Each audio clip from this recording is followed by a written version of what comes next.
Well, good morning, everybody, and welcome back to the channel. If you're new, please consider smashing that subscribe button. So why dump any Toyota Tacoma before the next generation is available?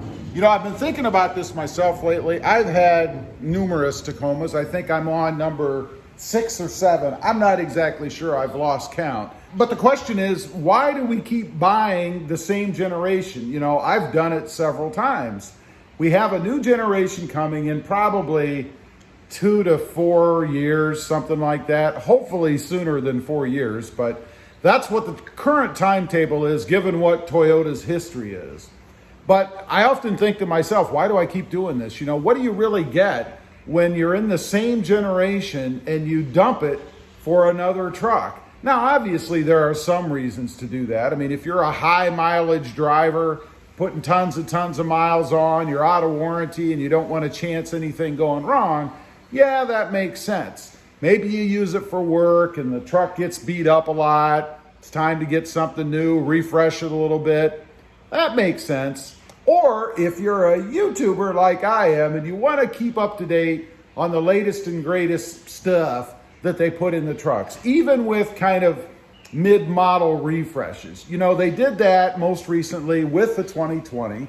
They added the all-electric seats, the 10-way power adjustable for the driver only, I might add. And then they added a different radio. You know, it has Apple CarPlay and Android Auto, although it's not wirelessly connected for Apple CarPlay and Android Auto. I suppose that will be something they're going to feed to us a little bit further down the road. And I often wonder, you know, do companies like Toyota kind of hold things back so that they don't really have to do brand new models, redesigns? They can just kind of feed us stuff as they go along to kind of keep the truck relevant, but not go ahead and spend the R&D money and the effort retooling all that. I mean, it costs money to come out with a redesign, right? So maybe they just hold some things back so that they can entice people to maybe up to another truck instead of just holding on to what they have. But I don't know that that's really necessary. I mean, if your truck is in good shape, you don't have tens of thousands of miles on it like I don't. I don't drive the truck a whole lot, I mean, as far as mileage goes. So why wouldn't you hold on to it? Why dump it for another truck that's basically the same?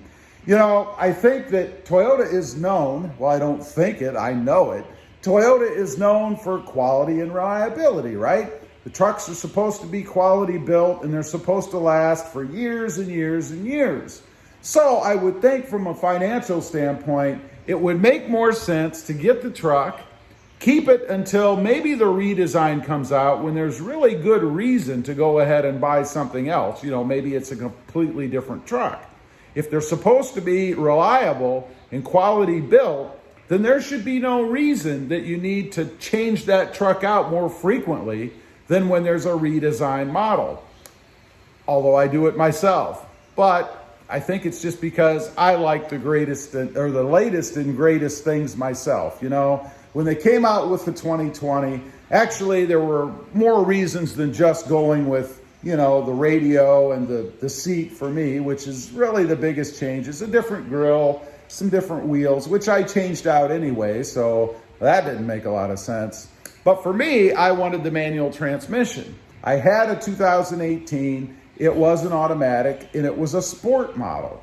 And that brings up another question. You know, it's pretty smart, I think, on the manufacturer's parts to have different models within the same brand, if you will. Because that way, people like me might want to experience something else within the same family, if you will. I'll give you the example of the Sport. You know, I had the Sport. Really, the biggest difference for me, there's a few, but the biggest difference for me was the hood scoop. You know, the Sport has the hood scoop, and I love the look of it.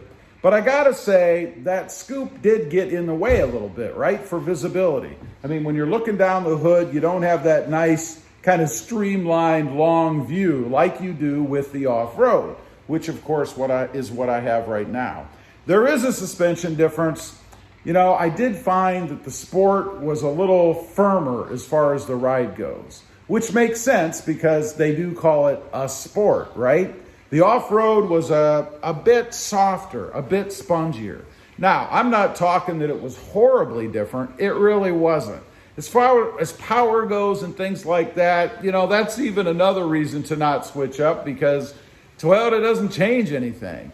You know, it was the same motor, the same setup, less the transmission, in my 2018 as what I have in my 2020. And I got to admit, when I got in the 2020, I was expecting something maybe a bit different. You know, I mean, obviously it's a manual transmission, so you're going to have a difference there. But I was expecting maybe something a little bit zippier. Now, you might be asking, well, gee, it's the same motor. Why would you think that? Well, because I thought that being able to control the shifting myself, run through the gears, rev it up a bit, would give it a little bit more oomph than what I had in that automatic transmission. Gotta say, if anything, it was probably, I'd say, equivalent to what the Sport is as far as that goes, or the automatic, I should say. It's not quicker. I wouldn't say it's markedly slower. It's just different. And maybe that's the key to why, you know, we dump current Tacomas before the next generations come out, because we want something just different. Whether that be a different color, whether it be a different model, like the Sport versus the Off-Road versus the SR5, the Limited, the TRD Pro. I mean, really, there are several different lines within that model that you can choose from to get a bit of a different look and a bit of a different driving experience. You can go from the Pro all the way down to the SR5. For that matter, you can even go to the Access Cab. Which, by the way, speaking of the Access Cab, I had one. One of my Tacomas was the Access Cab, and I gotta say, the back part of it was great for storage. And maybe in an emergency situation where you needed to put somebody back there, or if you have really tiny children, because otherwise it's horribly uncomfortable. I actually had my wife take me out. It was an automatic. She doesn't drive a stick. She took me for a ride. I sat in the back seat. The back, it's not even a seat. It's like a jumper seat, right? It folded down from the side, each side, so you'd be looking directly at somebody if you had two people in there. But it was horrible. The seating angle was terrible. The seats themselves were hard, not comfortable, bad angles, difficult to get in and out of. I mean, it was just bad all the way around. I think an Access Cab, at least in the Tacoma, is perfect to throw some things in the back that maybe you want to protect, that you don't want to put in the bed. It's pretty good for that, but otherwise, I will say, I do love the look of them. Anyway, I just wanted to get on here, kind of talk a little bit about why do we dump any Tacoma before the next gens are available? And I think the biggest argument against it is they're quality built, they're very reliable, and you probably ought to keep it until a redesign comes up, which is about 10 years, 8 to 10 years. From a financial standpoint, just makes the most sense. Anyway, leave a comment, let me know if you're a multi-Tacoma owner within the same generation. Why did you do it? Why do you keep changing? I'd be curious to know. Also, real quick, if you're interested, I do have 2 additional channels. The first is RobMotive Tundra, all about my hunt, my anticipation for the upcoming redesigned Toyota Tundra.